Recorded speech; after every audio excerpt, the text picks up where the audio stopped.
How can you not be romantic about more of the same? It is Diamond Calves here on 105.3 The Fan. We have seen this act before. Now, it's not really a massive deal, right? Not a massive deal because we are, let's see, it's March 2nd.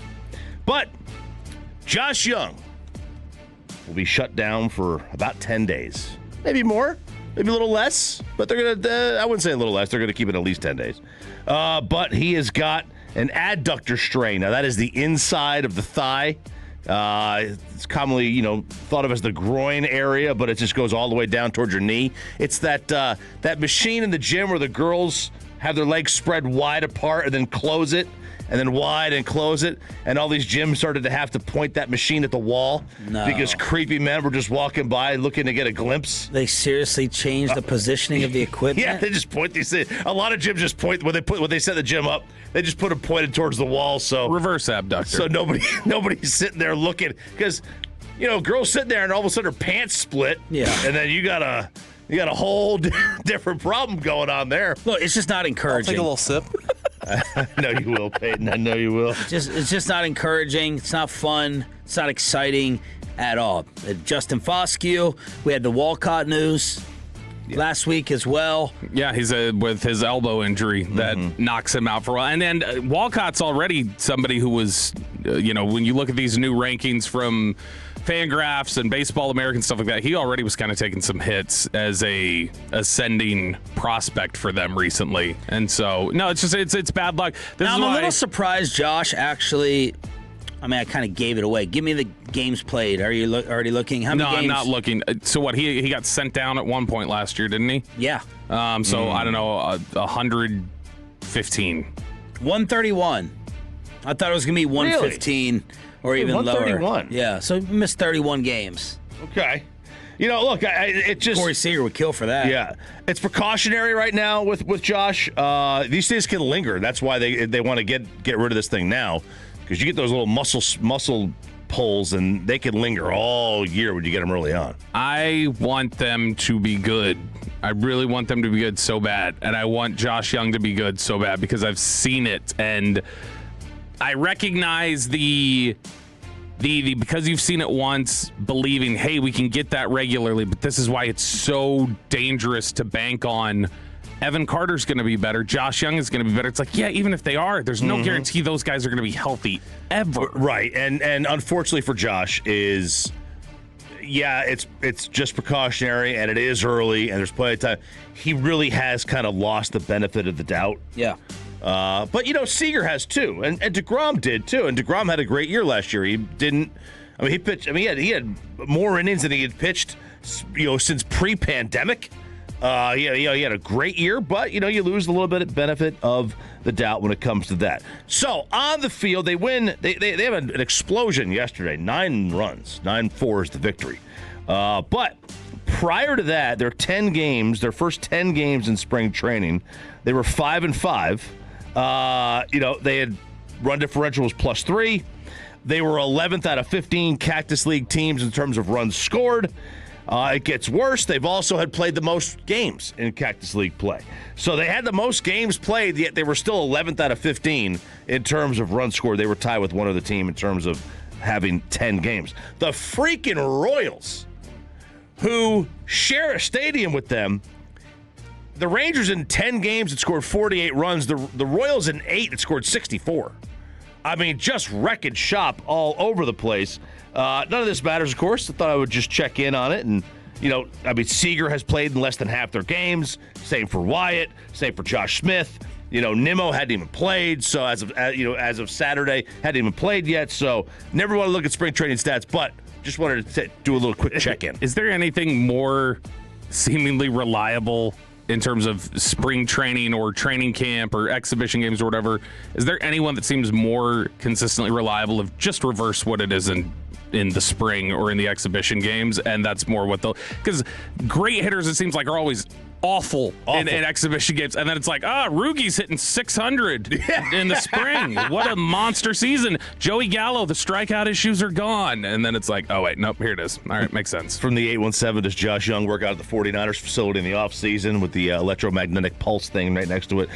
This was posted over the weekend about baseball spending, the Rangers spent a grand total of $25 million this offseason. 25. Bobby, you can sit this one out here for a second. $25 million. I've been good. And, that was a little disappointing to look at that and see where they are. Because you missed the playoffs the last 2 years, and you are 22nd in offseason spending. And it gets worse. So, again, $25 million. The Rays spent $38 million this offseason. The Reds spent $50 million. The Pirates, who are going nowhere in a hurry, spent $51 million. They doubled you up. The Rockies, who are the worst team maybe in professional sports. There might not be a worse team. Spent $21 million this offseason. You spent $25. It's a little disappointing. So, it's a lot as much as Chris Young has gotten criticism from me over the last few months, I've never met anybody who's scared to spend someone else's money. So that just tells me that Ray Davis is not willing to spend. Right. And if that's the case, well, then that's a Ray Davis problem. He is, he's mid-pack in terms of, they did another mock-up of how much each owner is worth. Like Steve Cohen's worth $23 billion, right? And the Blue Jays are owned by a conglomerate. They're owned, and their owner's worth $19 billion, right? Well, the Rangers are mid-pack. They're 14th, $3.8 billion. And then you get your guys down near the bottom who are worth less than $2 billion. But it is disappointing, especially when you miss the playoffs the last 2 years after a World Series, to not spend a ton. They've shown they will spend. Yeah. Right? They will. They signed Seager. They signed Simeon. They signed DeGrom. They brought in Evaldi. They re-signed Evaldi. They've shown they will spend. But it's like, all right, we'll spend, take a couple of years off, get that money back, and then spend again. So if they don't spend next year... You know who that sounds like? What, Jerry? Sounds like the old Marlins. Oh, well, yeah. You spend and reset. 97 and then 03. You got a 6-year gap, and they were bad in between. And 97 and 03, they spent on players outside. Like they actually did spend money. Rangers spring training coverage and surprise this week with KNC and G-Bag, brought to you by Mercedes-Benz of Plano, the on-time experts, and Best Buy Windows and Siding. Buster only finished up his top 10 at each position, and it is official. The Rangers and the Oakland A's are not as similar as we thought, because they're not similar at all, because the A's have basically doubled them up. They're behind the A's. The A's had 5 players make either the top 10 or the honorable mention at each position group. The Rangers had 3. Seager and DeGrom making the top 10 at their position. DeGrom number 10, Seager mid-pack, and then Wyatt made honorable mention. They had him listed as a corner outfielder, which, he'll probably wind up playing more games at center than corner, maybe. At least that's what he was tracking with. But they had him at the corner. The A's had 3 guys made the top 10. 2 more make honorable mention. It's just a little bit, a little embarrassing that the Oakland A's, the Oakland freaking A's, were that highly thought of, and they are. He did play 45 games in center last year. He played 104 in left.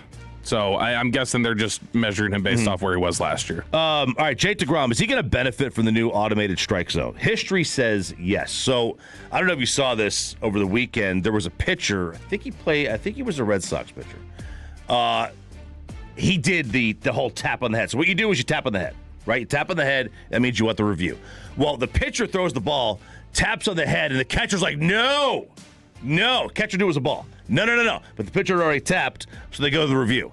And we're going to see this. We're going to see pitchers who want that call, and they're going to tap on the head, and the catcher is going to have be like, no, don't do that. But Jake throws 23% of fastballs up in the zone, right? 23%. And his command on those pitches is above league average.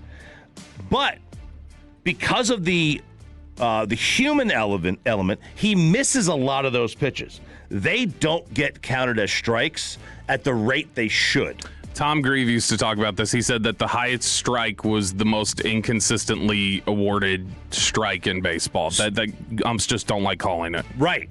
And they've got there's a way they're going to do this now where, by the way, all these players, like, heights are getting exposed because these players are listed at one height, but when they walk in to the batter's box, the ABS system lists them at another height. So, guys who are like listening, or Altuve, they got the guys listed at like 6'1". Now they're like, oh no, you're actually like 5'10". But anyway, they're going to measure it as you walk into the box, not how you take your stance. So it's going to be a little bit different. So Jake might actually get the benefit of these high strike calls, and we'll see. Like, does this mean that if you're Jake DeGrom, you're going to throw even more, a higher percentage of high fastballs than you did previously? I'm more interested in this balls and strikes and the way it's being telecast. Is that true? I don't believe. Box? Yeah. Okay. What is that? No way. For game presentation, watching on TV? So what they were going to do is the box that's there, usually it has a dot and it tells you whether it's a strike or not. You know, my understanding is that they're not going to tell you whether it's a strike or not. The box is still going to be there. Okay. You'll still see where the ball goes, but you might not have the dot. But we're getting ball strikes, count, outs, all that. Still. This is just talking about where the ball's going to end up in the strike zone. Yeah, so K-zone, right? K-zone thing. You know, it'll light up. It'll light up with a solid dot if it's a strike and an open dot if it's not. I think the dot's going away. My understanding is that the dot is going away. So you'll just see where the baseball actually lands relative to the overlay on the screen, but it's not going to illuminate where it ended up. That's how I understand. They don't want the umpire getting exposed and called out so frequently. Maybe create drama with the reviews or something. Yeah, I'm way in the minority. I always hated the overlay over the actual plate. I always liked the old school one where they would have it off to the right side of the screen. The right side of the screen. Like Fox Tracks, how they used to have it off to the side. They used to keep it track. I way preferred that over the screen. I like it. I mean, I don't mind. I mean, I like to see where the pitch comes in and as it's coming in, where and whether or not it's a strike. But, you know, our entire viewpoint on what a strike is has to change now because it's gone from a two-dimensional strike zone to a four. Because you're going to see balls that just clip the very front of the plate. I think we're going to get too technical with some of this. I mean, I was seeing some pitches that were called strikes or balls. I was like, wait, there's no way. There's no way that's a strike. That's not a strike in anything I've ever seen before. And this is the whole thing in basketball. And I can't remember if it was Bill Simmons or what were talking about it where, you know, when you get a ball knocked out of your hands and it goes out of bounds, who's that always been out on? It's always been out of bounds on the guy who knocked it out of your hands. But if you slow it down to replay, it probably is kind of going off your hand at the very end. Mm-hmm. And that just doesn't make any sense. There's Diamond Calves. Diamond Calves on the home of the Rangers.